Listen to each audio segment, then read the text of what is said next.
आपके जीवन में आपकी गवाही को ऊंचा करने वाला परमेश्वर यदि आपको चलते आए और परमेश्वर के राज्य के लिए जीते आए, तो परमेश्वर वचन ये कहता, नीति वचन, धर्मी उस प्रकाश के समान, उस दोपहर के समान अधिक अधिक बढ़ता जाएगा।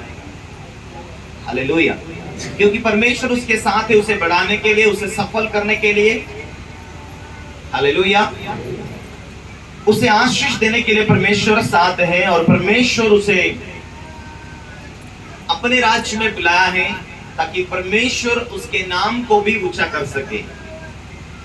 पर परमेश्वर का नाम आप में ऊंचा बढ़ता जाए तो, हालेलुया, जब आपके द्वारा परमेश्वर के नाम को महिमा होती है, आपके स्वभाव के द्वारा परमेश्वर का नाम ऊंचा होता है, वही यीशु आप में बैठा हुआ है, आपके जीवनों को भी प्रगति के साथ बढ़ाना शुरू कर देता है। हालेलुया, आमीन। लेकिन आपकी गवाही परमेश्वर की महिमा के लायक होनी चाहिए। आपके दुखों के समय आपकी गवाही परमेश्वर के नाम को महिमा देने लायक ऊंची होना चाहिए। हालेलुया। आइए मेरे साथ में राजा की किताब, दूसरा राजा उसका 5, उसका 2 और 3 तक हम पढ़े।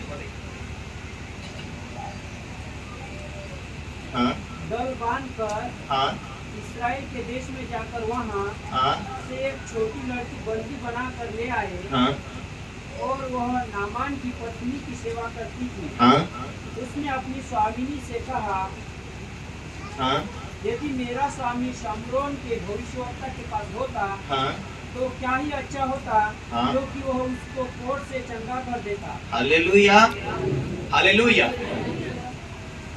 मैं यूहन्ना की किताब में आऊंगा, उससे पहले मैं राजा की किताब में से बता रहा हूँ, जो यीशु मसीह से आने से पहले कई हजारों साल वर्ष की बातें हैं यहाँ पर जो वचन है। हालेलुया।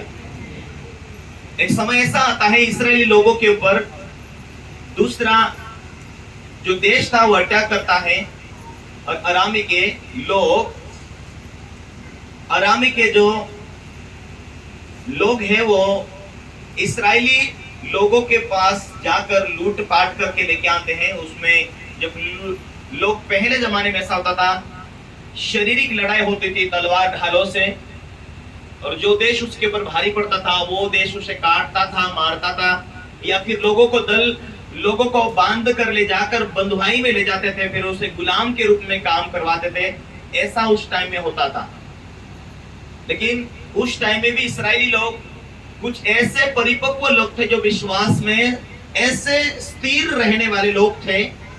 उसमें से एक छोटी सी लड़की को अरामी के राजा के लोगों ने बंदी बनाकर लेकर गए। हालेलुया। उनका जो सेनापति था वो सेनापति के घर में उस लड़की को रख दिया, और वो लड़की उनकी सेवा कर रही है। और वो सेनापति कोढ़ से भरा हुआ था। काय से भरा हुआ था?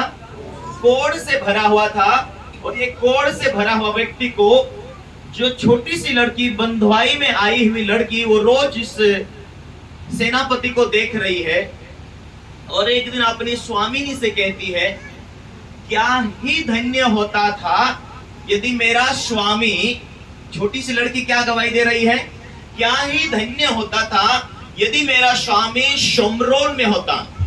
इस्राएल के नगर में जो शमरोन शहर है वहां यदि होता मेरा स्वामी, तो वहां इस्राएल में जो भविष्यवक्ता है वो उसकी प्रार्थना के द्वारा वो परमेश्वर से प्रार्थना करता है तो बड़ी बड़ी बीमारियां खत्म हो जाती है।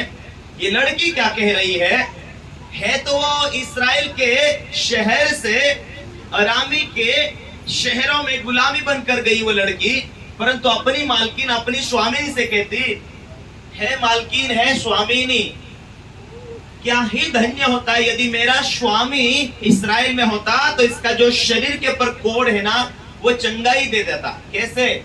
इस्राएल के परमेश्वर से प्रार्थना करने के कारण चंगाई होती है। Hallelujah, hallelujah, hallelujah.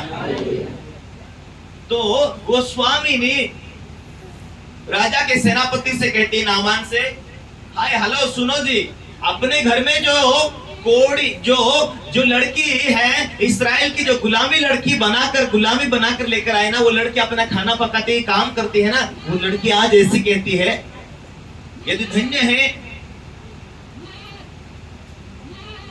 है इस्राएल का, इसके शरीर के ऊपर कोड़ है, परंतु वो लड़की क्या बोल रही, इस्राएल का परमेश्वर महान है, इस्राएल का परमेश्वर धन्य है, यदि मेरा स्वामी वहां होता तो ये कोड़ की बीमारी से चंगाई पा लेता।